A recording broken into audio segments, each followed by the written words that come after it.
And it is because of them that we are able to gather here today.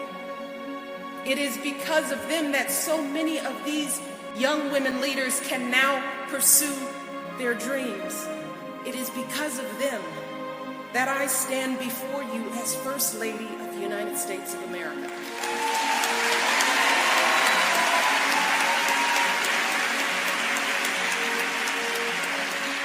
That is the legacy of the independence generation, the freedom generation, and all of you, the young people of this continent. You are the heirs of that blood, sweat, sacrifice, and love. So the question today is, what will you make of that inheritance? What legacy will you leave for your children and your grandchildren? What generation will you be?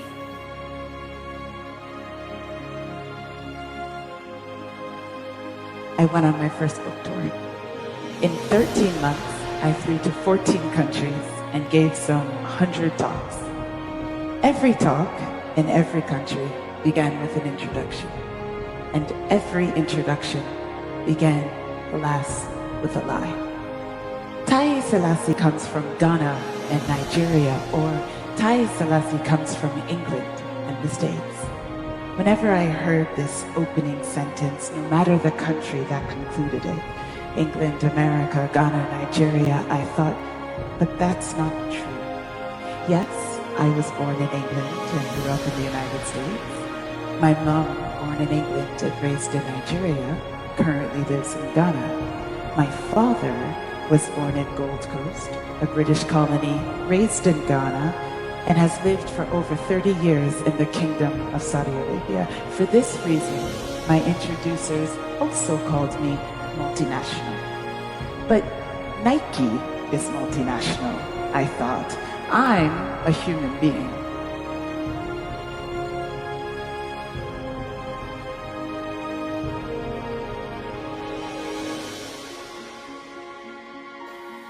I could ask these questions of young people in any country on any continent, but there is a reason why I wanted to come here to South Africa to speak with all of you. As my husband has said, Africa is a fundamental part of our interconnected world. And when it comes to the defining challenges of our times, creating jobs in our global economy, promoting democracy and development, confronting climate change, extremism, poverty, and disease. For all this, the world is looking to Africa as a vital partner. That is why my husband's administration is not simply focused on extending a helping hand to Africa, but focusing on partnering with Africans who will shape their future by combating corruption and building strong democratic institutions.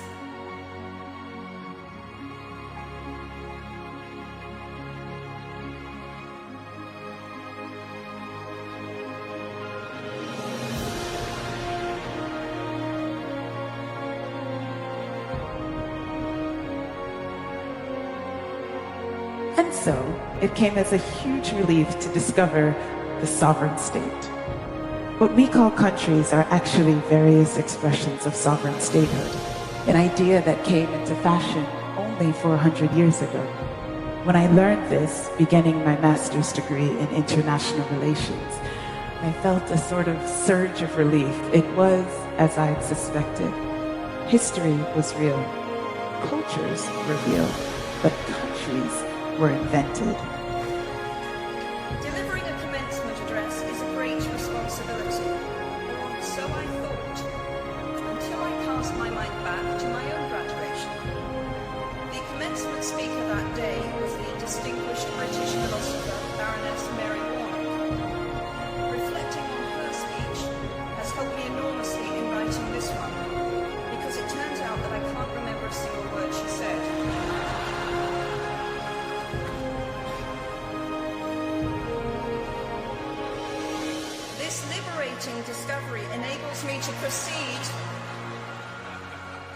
without any fear that I might inadvertently influence you to abandon promising careers in business, the law, or politics for the giddy delights of becoming a gay wizard.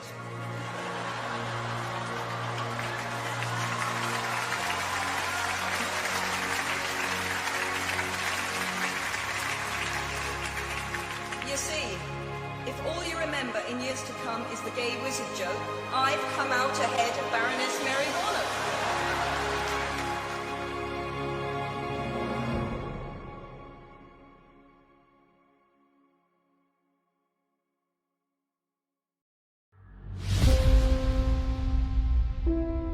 What it means to be a leader, we think of presidents and prime ministers. We think of people who pass laws or command armies, run big businesses, people with fancy titles, big salaries. And most young people don't fit that image. And I know that often when you try to make your voices heard, sometimes people don't always listen.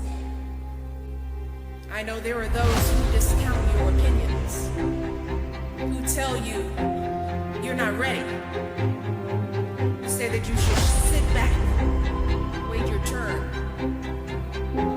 But I am here today because when it comes to the challenges we face, we simply don't have time to sit back and wait.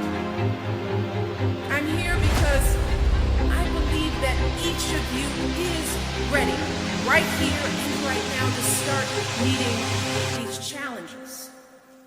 And I am here because I know that true leadership, leadership that lifts families, leadership that sustains communities and transforms nations, that kind of leadership rarely starts in palaces or parliaments. That kind of leadership is not limited only to those of a certain age or status.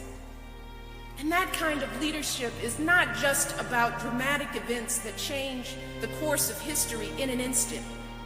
Instead, true leadership often happens with the smallest acts, in the most unexpected places, by the most unlikely individuals. Think about what happened here in Soweto 35 years ago. And many of the students who led the uprising were younger than all of you. They carried signs made of cardboard boxes and canvas sacks.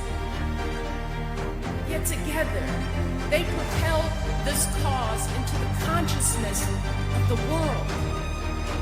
For the record, feminism, by definition, is the belief that men and women should have equal rights and opportunities.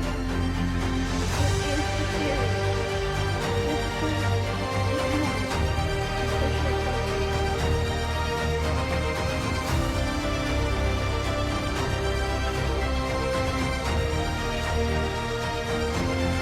equality. Today, we are launching a campaign for I am reaching out to more people in the world. We want to end gender inequality. And to do this, we need everyone involved. This is the first campaign that's kind of you. We want to try and galvanize as many men and boys as possible to be active in change. And we don't just want to sit there. We want to try and make sure But was it? In my lifetime, countries had disappeared, Czechoslovakia, appeared, Timor-Leste, failed, Somalia. My parents came from countries that didn't exist when they were born. To me, a country, this thing that could be born, die, expand, contract, hardly seemed the basis for understanding a human being. Then, one fine day, mid-tour, I went to Louisiana, a museum in Denmark where I shared the stage with the writer Colin McCann. We were discussing the role of locality in writing when suddenly it hit me. I'm not multinational. I'm not a national at all. How could I come from a nation? How can a human being come from from a concept. It's a question that had been bothering me for going on 2 decades. From newspapers, textbooks, conversations, I'd learned to speak of countries as if they were eternal, singular, naturally occurring things. But I wondered, to say that I came from a country suggested that the country was an absolute, some fixed point in place and time, a constant thing. They were women of every color, many of them not much older than all of you. Some of them carried their babies on their backs. And for 30 minutes, they stood in complete silence, raising their voices only to sing freedom songs, like in Kosi Sikilele Africa. Their motto was simple but clear. If you strike a woman, you strike a rock.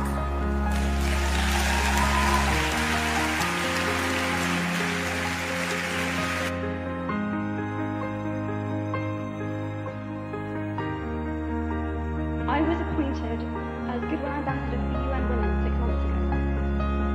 And the more I've spoken about feminism, the more I have realized that fighting for women's rights has too often become synonymous with man-hating.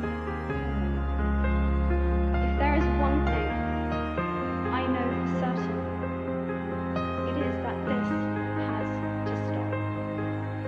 For the next 10 years, I sought to or undefine